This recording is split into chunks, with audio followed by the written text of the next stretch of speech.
Wow, டேஸ்ட்டும் செம்ம. இது கூட ஒரு கிளாஸ் சில்லு தண்ணி வச்சு குடிக்கணும், அப்படி இருக்கும். ஹலோ கைஸ், டிவியில் புதுசு வாங்கியிருந்தோம். அதில் சூப்பர் சூப்பர் படம் ஓடிச்சு. சரிங்களா, ஸ்நாக்ஸ் செஞ்சு சாப்பிட்டுக்கிட்டே கோஸ்ட் மூவி பார்க்கலான்னு சொல்லிட்டு 4 உருளைக்கிழங்கு எடுத்து வேக வைக்கிறதுக்காக வச்சுட்டேன். சரி, ஓகே, இது வேகிற டைமில் 2 வெங்காயத்தை நல்லா உரிச்சு அரிஞ்சுக்கலான்னு சொல்லிட்டு ஃப்ரை பண்ணிட்டேன். ஓகே, இப்போ இதுவும் நல்லா பொடிச்சு அரிஞ்சு எடுத்துக்கிட்டு வச்சு வாங்க பப்பையெல்லாம் பொட்டிட்டு நல்லா பாயில் பண்ணி எடுத்துக்கிட்டோம். இது பாருங்கள், அப்படியே நல்லா வெந்திருக்கு. இப்போ இதை நல்லா தோல் உரிச்சு எடுத்துக்கலாம்.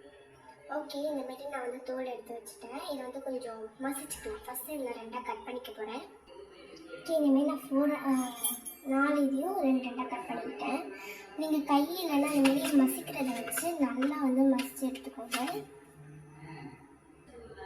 நான் ஃபுல்லாக அதை வச்சு மசிக்கலை, கொஞ்சம் அமுத்திக்கிட்டு அப்புறம் கையிலே மசிக்க ஆரம்பிச்சிட்டேன். எனக்கு இது ரொம்பவே ஃபேவரட் டிஷ்ஷு. இது நான் வீட்டில் மட்டுமே 2-3 வாட்டி செஞ்சுருக்கேன். நிறையா பேர், அதாவது எங்கள் ஃபேமிலியில் இருக்க எல்லாமே ரொம்ப பிடிக்கும், சாப்பிட்ருக்காங்க. நீங்களும் ட்ரை பண்ணி பாருங்கள்.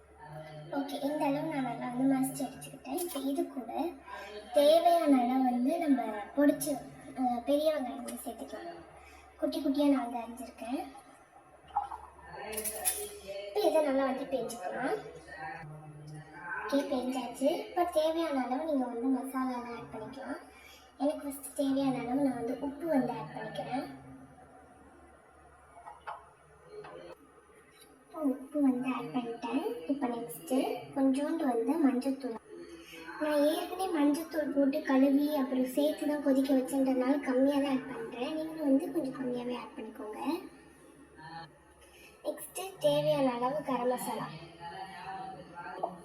அதுக்கப்புறமா காரத்துக்கு ரொம்ப காரமாக இருக்கும், ஸோ அதனால் நான் தனி மிளகாத்தூள் கொஞ்சம் கம்மியாக தான் போட்டுக்கிறேன். ஆனால் நான் பச்சை மிளகா போடலங்கிறதுனால கொஞ்சம் எக்ஸ்ட்ரா போட்டுக்கிறேன். இதெல்லாம் இப்போ நல்லா பெஞ்சிடலாம். ஓகே, இப்போ மசாலாலாம் போட்டு நல்லா பெஞ்சிட்டேன். இப்போ குட்டி குட்டி உருண்டையாக பிடிச்சி வச்சிடலாம். ஓகே, குட்டி குட்டி பால்ஸாக பிடிச்சாச்சு. இதெல்லாம் ஃப்ரை பண்ண போகலாம்.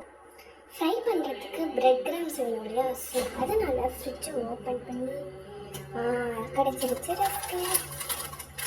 இதை பொரிச்சு தான் இன்றைக்கி நம்ம பிரெட் கிராம்ஸ் பண்ண போகிறோம்.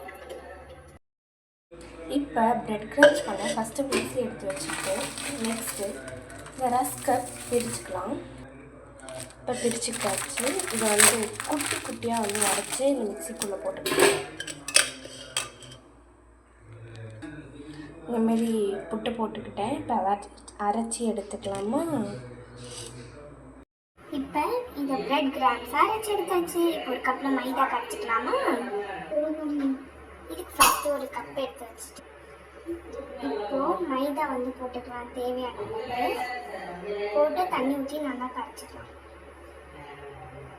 மைதா இல்லை அப்படின்னா மைதா தான் போடணும்னு இல்லை, நீங்கள் கார்ன்ஃப்ளவர் கூட போட்டுக்கலாம். இப்போது தண்ணி ஊற்றி நல்லா மிக்ஸ் பண்ணிக்கலாம். கெட்டியே இல்லாமல் நல்லா மிக்ஸ் பண்ணணும். அதே போல் ரொம்ப தண்ணியாக கரைச்சிடக்கூடாது. ஓகே, இப்போ பார்த்தீங்களா, இந்த மாரி இருக்கணும். இந்த கன்சிஸ்டன்ஸில் ரொம்ப தண்ணியாகவும் ரொம்ப கெட்டியாகவும் இருந்தது அப்படின்னா ஒழுங்காக டிப் ஆகாது. ஓகே ஓகே, இப்படி லைனாக அடிக்க வச்சிருச்சு. ஒரு உருண்டையை எடுத்து போட்டு டிப் பண்ணி அதில் வச்சு தட்டில் வச்சிடலாம். அப்போ ஃபஸ்ட்டு இப்படி ஒரு உருண்டை எடுத்து போட்டு நல்லா டிப் பண்ணிடுங்க. எடுத்து அதில் பிரெட் கிராம்ஸ் இருக்குல்லையா, அதில் போட்டு டிப் பண்ணிக்கோங்க. லைட்டாக வரைச்சிட்டேன். நீங்கள் பண்ணும்போது பார்த்துக்கலாம். இதை எடுத்து வைக்கணும். உங்களுக்கு வேணும் அப்படின்னா நீங்கள் உடனே ஃப்ரை பண்ணலாம். நான் கொஞ்ச நேரம் ஃப்ரிட்ஜில் வச்சுட்டு தான் ஃப்ரை பண்ண போகிறேன். நான் எல்லாமே இந்தமாரி டிப் பண்ணி எடுத்துட்டேன். பார்க்கவே அப்படியே ஒரு சிக்கன் ஃபீல் எனக்கு இருக்குது. ஓகே, இது கொஞ்சம் ஃப்ரிட்ஜில் வைக்கலாம். இதை திறந்துக்கிறேன். இதுக்குள்ளே கொஞ்ச நேரம் வச்சு எடுத்துக்கலாம். கொஞ்ச நேரம் கழிச்சு எடுத்து பொரிச்சிக்கலாம். இப்போ பார்த்தீங்கன்னா ஒரு நல்ல பாத்திரத்தை வச்சு எண்ணெய் ஊற்றி நம்ம சூடு பண்ணிக்கலாம். எண்ணெயை ஊற்றிக்கலாம். எண்ணெய் நல்லா சூடாகட்டும். இப்போ நம்ம ஃப்ரிட்ஜுக்குள்ளே வச்சுருந்த அந்த பால்ஸ் எடுத்துடலாமா? எடுத்துடலாம். எடுத்து வச்சுட்டோம். இப்போ பொரிச்சிடலாம்.